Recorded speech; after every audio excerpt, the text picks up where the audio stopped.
Hey guys, what's up? Okay, so yesterday I had to continue without you guys because I sort of ran out of battery. But let me show you what we've got through. Okay, so the axles are on, all assembled and everything. So now what's left to do is we're gonna do the wiring today. So for the electric brakes, because it's always good to have that, because especially with heavy loads and good for your truck. Yep, so that's all done. And yeah, so in the accident, so that happened, and I got everything we needed. So that's bill, a bit of wire, extension, electrical connections, well, shrinkables, tubing assortment. It's really good. Usually use this with that. That's already protecting the wire, and that's 16 gauge for the wires. And I put that over it, shrink wrap it. Gives a better isolation, especially here in Canada. Like, it's right in behind the wheels, so in the winter, like, corrosion is really bad. So, but yeah, I'll get started on that. Yeah, first thing I want to do is so that was the ground to the trailer. It was ripped off, so it's always usually these ones. So you'll have the white that goes into the connector, and this one goes to the trailer, this way giving electricity to all of what's grounded on the trailer. So yeah, I'll try to reuse that hole. Pretty sure that's gonna snap, but yeah, let's get to it.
So guys, you see here, usually there would have been a box right inside here where all the wires would connect with the wire that connects to the hitch, but I think it was ripped off during the accident, and I didn't buy one, and I need to wire it tonight though. So I'm gonna just wire it up directly like that, and when I have the chance I'll buy a new box and I'll show you guys how to do it. But yeah, it's pretty straightforward. The only issue is that this wire here, 7 connector wire, is made for an RV, so the colors are different a bit. Like, I'll need to connect the black is the same as the black here. That's a 12 volt. Then the brown here, which is usually like for the trailer, is the tail running lights. Since this is an RV connection, the brown is the green. So I'll need to connect the green to the brown of the trailer to have the tail running lights. And then the yellow I'll have to connect to the yellow on the trailer. I'll have to connect to the red, which will be the left turn. Then the brown from the trailer will have to connect with the green for the right. Otherwise, the white is still the ground, and the blue or black here is the trailer brakes. So yeah, let's get started.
Okay, so we're gonna go test if the wiring worked. I'm gonna back up my truck and plug it in.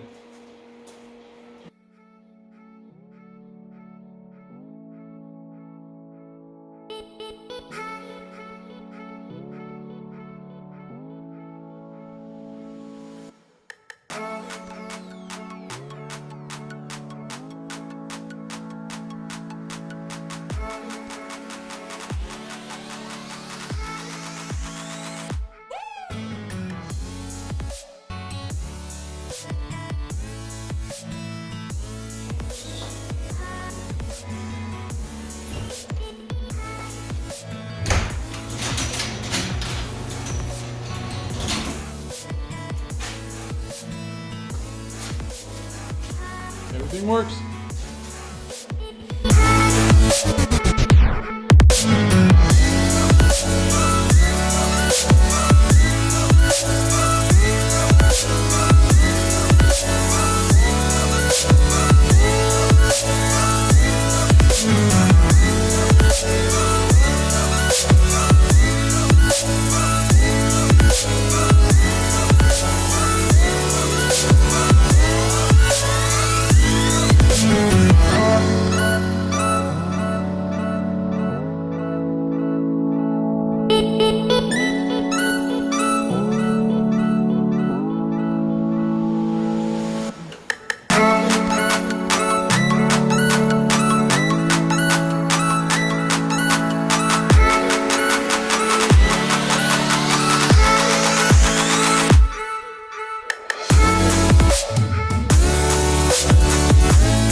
Oh, look at that. All lights are working. It's rolling perfectly. Brakes are working. I was able to test them out. Mission accomplished for tonight, guys. So I'll finalize the welding and maybe put the fenders on. And for the moment, that's gonna be it. Maybe take off some of the decals. I'll see. So see you on the next one.